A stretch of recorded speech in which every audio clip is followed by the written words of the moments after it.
지난 2주 동안 프리미어리그 순위표에는 주목할 만한 변화가 있었습니다. 특히 토트넘은 연속 2번 패배로 선두에서 떨어져 나왔고 이것은 그들의 점수에 큰 영향을 미쳤습니다. 사실 현재 상위 그룹의 팀 간 점수차는 크지 않기 때문에 한 팀이 연속해서 패하거나 무승부를 얻을 경우 순위가 즉각 떨어집니다.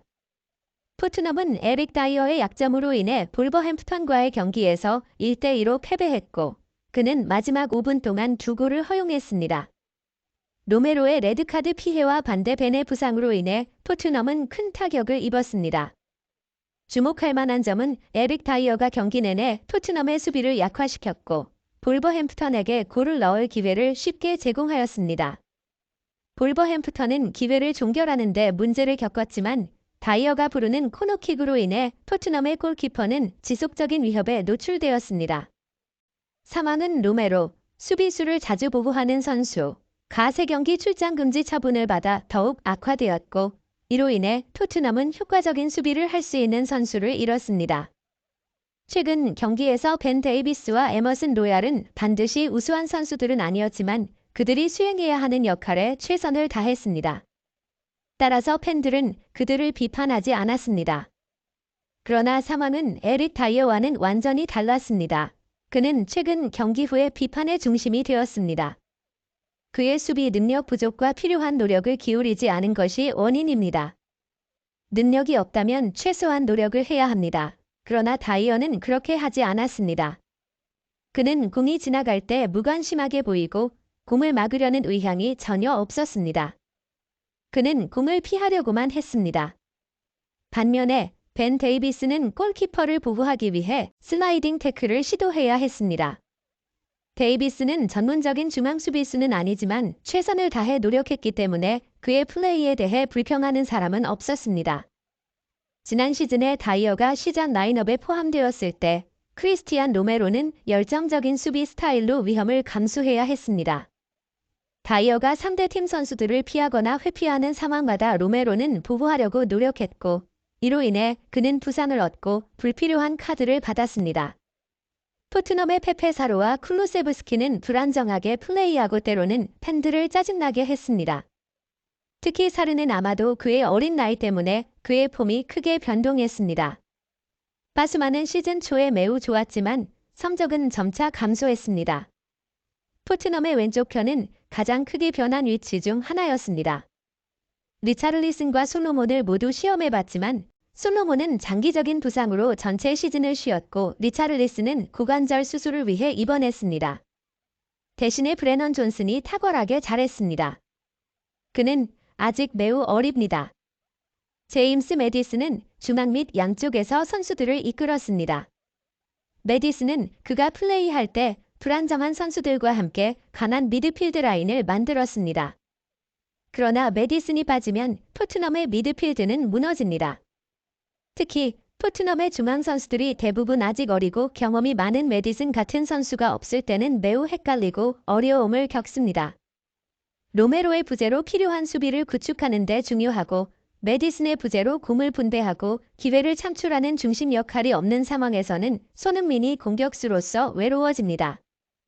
공격을 만들고 기회를 창출하는 도움이 없을 경우 고립된 공격수는 어려움을 겪게 됩니다. 첼시와의 경기에서 손흥민은 힘이 다 빠질 때까지 최선을 다했고 토트넘은 총 3명의 팀 캡틴과 2명의 부팀 캡틴이 동시에 부재해서 매우 곤란했습니다. 이는 토트넘을 어려운 상황으로 밀어넣었고 그들은 4명의 핵심 선수들이 갑자기 부재하는 상황에서 경기를 치러야 했습니다. 토트넘이 주로 주전과 대체 선수 간의 품질 차이에 대한 비난을 받고 그들은 단 4일 동안 4명의 핵심 선수를 교체할 시간이 충분하지 않았습니다. 다른 팀들도 일부 선수들이 부상으로 인해 없지만 그들은 대부분 장기 혹은 단기 부상이거나 차례로 부재하며 대체 선수의 품질이 괜찮습니다. 이는 토트넘의 상황과는 크게 다릅니다. 결과적으로 매디슨이 없었던 손흥민은 공격수 위치에서 미드필더 위치까지 내려와야 했고 그는 공을 분배하는 일을 맡았습니다. 이런 상황에서 팬들은 걱정을 표현했습니다. 그러나 매디슨이 곧 돌아올 수 없다는 사실에 팬들은 실망했습니다. 그는 심각한 발목 부상을 입었고 회복에는 몇 개월이 걸릴 것입니다.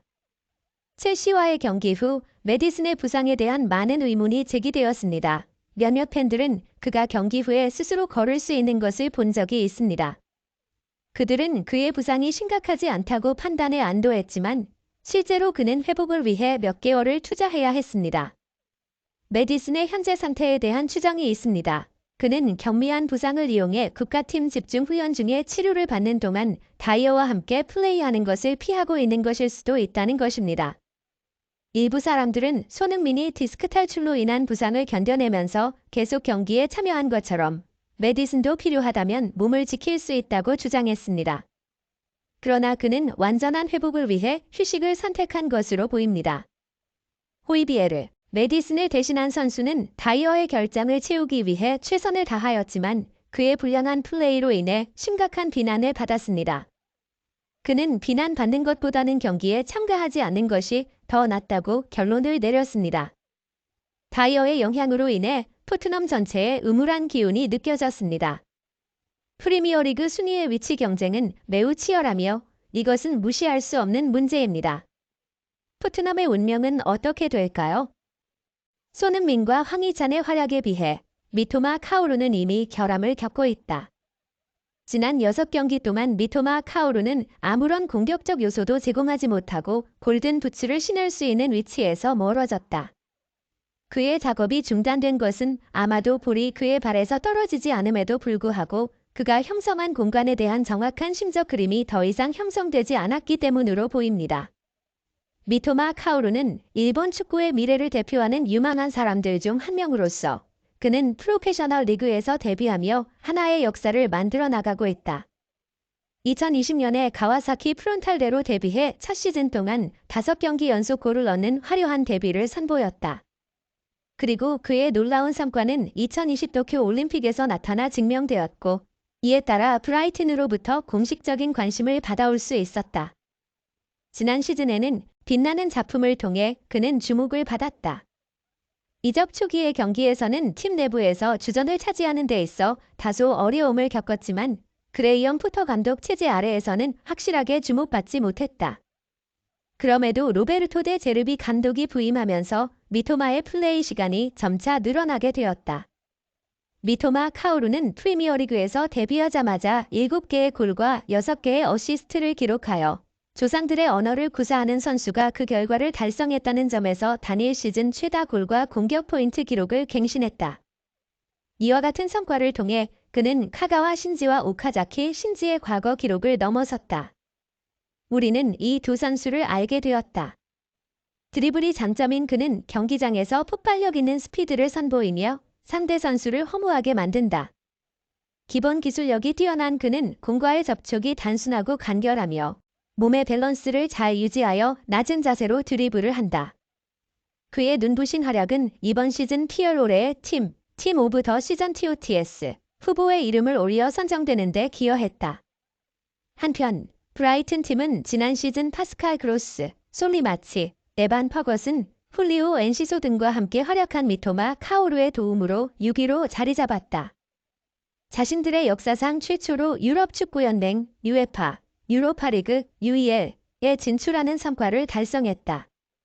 그러나 최근 곤경에 처한 미토마 카오루는 그의 훌륭한 실력을 다시 한번 보여줄 필요가 있다.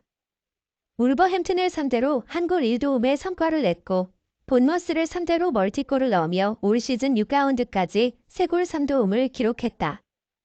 그러나 7라운드부터는 그가 전혀 공격적 점수를 올리지 못하였다. 미토마 카오루는 7라운드부터 12라운드까지 총 6경기에 걸쳐 어떠한 공격 포인트도 얻지 못하였다. 손흥민과 황희찬의 대비적인 재능 부자인 손흥민은 벌리에게 해트트릭을 달성하며 시즌의 첫 득점을 시작했다. 이후로 그는 아스널과 리버풀과의 역동적인 경기에서 골 제조에 성공하였다. 또한 황희찬 역시 최근에 형성된 실적으로 인해 울버햄튼의 10월 이달의 선수로 선정되었다. 황희찬은 아스톤 빌라, 본머스, 뉴캐슬 유나이티드를 순차적으로 상대로 하며 2골 1도움을 성공적으로 올렸다. 시즌 초반에 미토마 카오루는 탁월한 성과를 보여주었지만 그의 부진도 브라이튼의 실적에 영향을 미쳤다. 브라이튼은 이번 시즌 7라운드부터 12라운드까지 이무사패의 성적을 거두었다. 이에 그들은 반등을 필요로 한다. 많은 기대를 받았던 미토마는 이번 실적을 뒤집어 이런 부진의 늪에서 벗어날 수 있을지 모두가 주목하고 있다.